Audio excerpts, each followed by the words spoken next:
How to fix lines on iPhone screen. Hello guys, this is Atticus and welcome back to another tutorial video. In today's video, I'm gonna teach you how you can fix lines on our iPhone screen.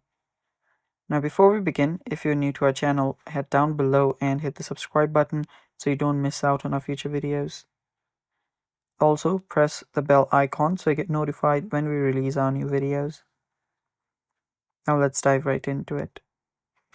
First step that you will need to take is open up your iPhone and start with a forced restart. Now there can be two reasons why your iPhone is having the lines.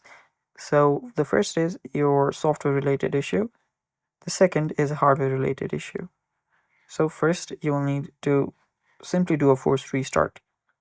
To do that, long press on the side button and your volume up button.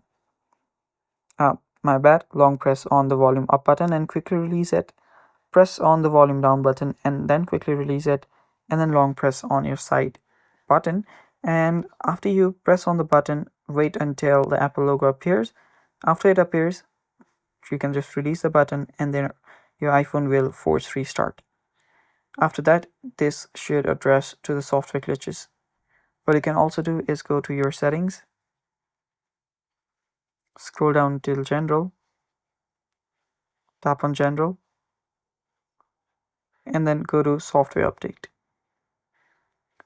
Now inside software update, if you see any updates available, simply update your software. Doing that should fix all the software glitches that is having this issue.